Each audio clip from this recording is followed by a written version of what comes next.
Assalamu alaikum. Welcome learners of degree pass course and honors second year under National University. Back to my class on WS question. Today I am going to introduce you my third class on WS question. And it is the final discussion or class for WS question.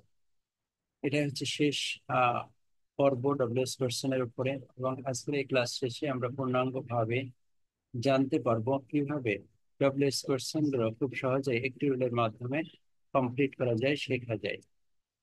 এবং আমরা গত ক্লাসে দেখেছিলাম একটি মাত্র নিয়মের কথা বিস্তারিতভাবে আলোচনা করা হয়েছিল। সেই একটি মাত্র নিয়ম হচ্ছে সাহায্যকারী ভার্ব প্লাস সাবজেক্ট প্লাস মূল ভার্ব।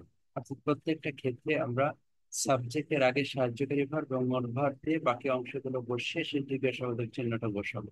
তারপরে আমরা ডব্লিউএস কোশ্চেন নিয়ে আলোচনা করবো বা ভেবে থাকবো। তাহলে একটি মাত্র রুল হচ্ছে সাহায্যকারী ভার্ব প্লাস সাবজেক্ট প্লাস মূল ভার্ব। সো এই রুলটা মনে রাখতে হবে এবং এই রুলের মাধ্যমে আমরা সকল ডব্লিউএস কোশ্চেনের প্রশ্ন তৈরি করতে পারবো। Okay, now let's see how we can make WS question by using only one single rule. First of all, আমরা দেখি how. how এর বিভিন্ন ধরনের অর্থ আছে, আমরা ধারাবাহিকভাবে সেগুলো এখন দেখতে থাকবো। প্রথমটা হচ্ছে শুধুমাত্র how ব্যবহার করা হয় কেমন বা কেমন ভাবে বোঝাতে। তো যখন আমরা কেমন বা কেমন ভাবে বোঝাতে চাই তখন আমরা WS question ব্যবহার করব how. As for example, he is studying attentively. সে মনোযোগের সাথে পড়াশোনা করছে। কেমন ভাবে পড়াশোনা করছে? মনোযোগের সাথে। সো কেমন ভাবে বোঝানোর জন্য আমরা এখানে WS word ব্যবহার করব how. But before using how, we should uh, try to create the free one single rule. এটা হলো যে সাবজেক্টের আগে সাহায্যকারী ভার্ব এবং পরে মূল ভার্ব। এখানে ইজ ছিল সাহায্যকারী ভার্ব, সাবজেক্ট ছিল হি, সেটাকে আমরা হি এর আগে নিয়ে এসেছি এবং এরপরে মূল ভার্বটা রেখে দিয়েছি। বাকি অংশ অপরিবর্তিত অবস্থায় আছে, শেষে আমরা জিজ্ঞাসাবাদের চিহ্ন বসিয়েছি। তাহলে এখন আমরা যদি ডব্লিউএস ওয়ার্ড ব্যবহার করতে চাই তাহলে আমরা অ্যাটেন্টিভলি বাদ দেবো এবং অ্যাটেন্টিভলির পরিবর্তে আমরা হাউ ব্যবহার করবো। So the sentence will be as like it is, how is he studying. Is he studying, attentively আমরা বাদ দিয়েছি, হাউ ব্যবহার করেছি। So this is the easiest way of how you can make WS question easily. Next, how এর অর্থ কেমন বোঝাতে আমরা আরো একবার ব্যবহার করে থাকি। যেমন the woman looks dull, মহিলাটি দেখতে খুবই ক্লান্ত। অর্থাৎ সেই ক্ষেত্রে কেমন দেখতে, সেক্ষেত্রে আমরা ব্যবহার করব হাউ। এবং হাউ ডব্লিউএস ওয়ার্ডটা ব্যবহার করার পূর্বে আমাদেরকে দেখতে হবে এটার simple primary basic primary interrogative স্ট্রাকচারটা কি। সাবজেক্ট এবং মূল ভার্ব। মূল ভার্ব হচ্ছে লুকস, এটা প্রেজেন্ট ইনডিফিনাইট টেন্স, ভার্বের সাথে এস আছে, তাই আমাদের সাহায্যকারী ভার্ব লাগবে does. So does the woman look ডাল। এখন আমরা ডালের পরিবর্তে ডব্লিউএস ওয়ার্ড ব্যবহার করবো how. So it will B how does the woman look. এইভাবে আমরা একটা সিঙ্গেল রুলের মাধ্যমে ডব্লিউএস ওয়ার্ড গুলো তৈরি করতে শিখবো। Next, how long. How long মানে কতক্ষণ বোঝাতে এটা ব্যবহার করা হয়। 3 p.m. এটা একটা নির্দিষ্ট সময়, এটার জন্য আমরা সাধারণত ব্যবহার করে থাকি হোয়েন। আবার 6 p.m. এটা একটা নির্দিষ্ট সময়, পয়েন্ট অফ টাইম, এটার জন্য আমরা ব্যবহার করব হোয়েন, যে কখন, সেটা হচ্ছে 3টার সময়, কখন 6টার সময়। কিন্তু 3 p.m. to 6 p.m. এই মধ্যবর্তী ডিউরেশনটা হচ্ছে, যদি এখানে 2 আওয়ার্স লেখা হয়েছে এটা একটু মিস্টেক হয়েছে, এটা 3 আওয়ার্স হবে। So 3 p.m. to 6 p.m. এই 3 ঘন্টা বা 2 ঘন্টার যে ডিউরেশন, এটাকে বলা হচ্ছে কতক্ষণ। কতক্ষণ পড়েছিল, সেই ক্ষেত্রে আমরা ব্যবহার করব 2 আওয়ার্স। যদিও sorry for sort of mistake, this sort of mistake. So we can see this duration is 2 hours or 3 hours. বোঝাতে আমরা ব্যবহার করব how long. As for example, he has been studying for a long time. So long time means একটা period of time. So এই ক্ষেত্রে long time এর পরিবর্তে আমরা ব্যবহার করব how long. But before using how long, we should use the basic primary interrogative structure, that is has সাহায্যকারী verb. So এটা সাবজেক্টের আগে এসেছে has he been, এবং একাধিক সাহায্যকারী ভার্ব থাকলে প্রথমটা আগে আসে, পরেরগুলো পরে থাকে।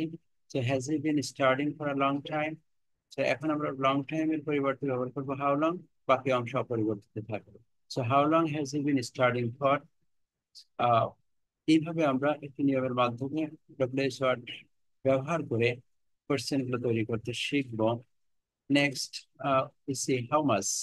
হাউ মাস দ্বারা কতটুকু বা পরিমাণকে বোঝায়। অর্থাৎ নাউনের আগে যদি আনকাউন্টেবল কোনো ডিটারমিনার ব্যবহার করা থাকে সেই ক্ষেত্রে আমরা হাউ মাস কথাটি ব্যবহার করবো এবং সাথে নাউন কথাটা থাকবে। As for example, he has added some sugar to tea. Some sugar. Sugar হচ্ছে আনকাউন্টেবল নাউন, এর পূর্বে একটা ডিটারমিনার আছে সাম।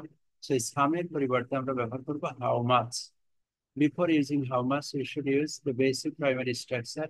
Has he added some sugar to tea? এখন আমরা WH ওয়ার্ডটা ব্যবহার করবো হাউ মাচ সুগার। তারপরে যেটা ছিল সেগুলো অপরিবর্তিত আছে।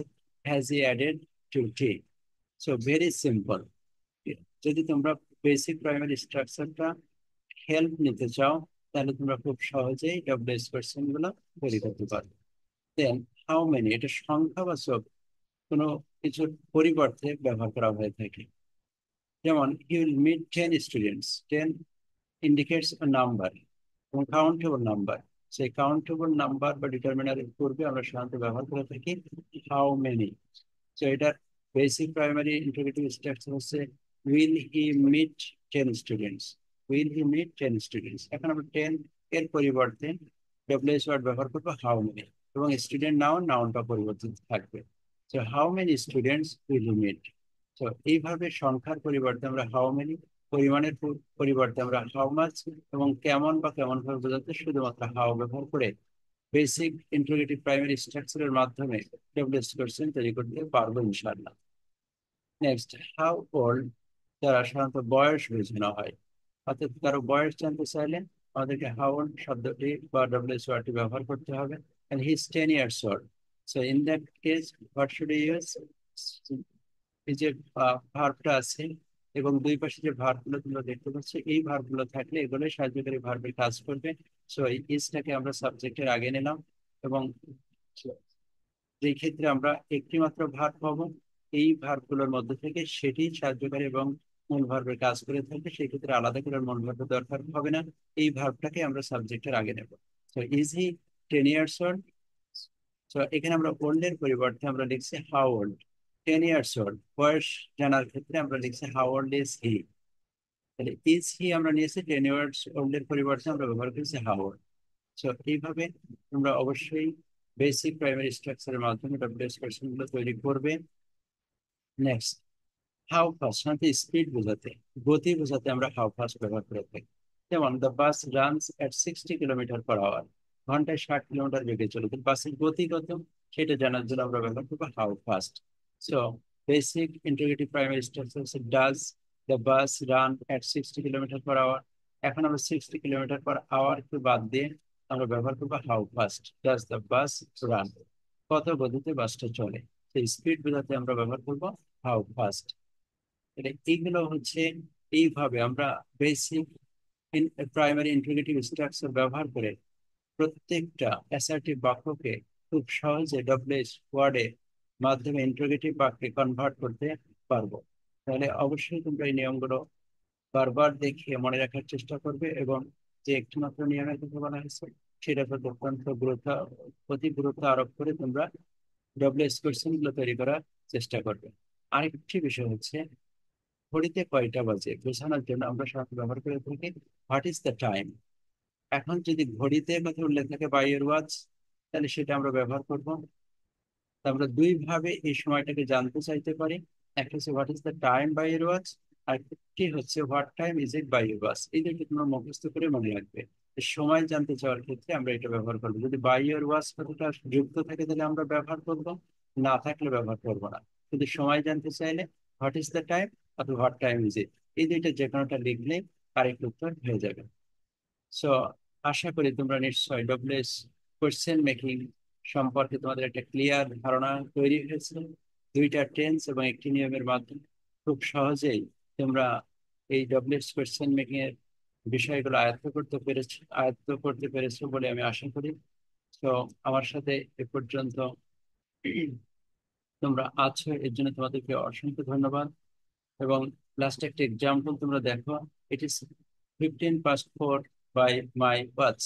So it will be what is the time by your watch. my থাকলে your হবে second first person second person হয়।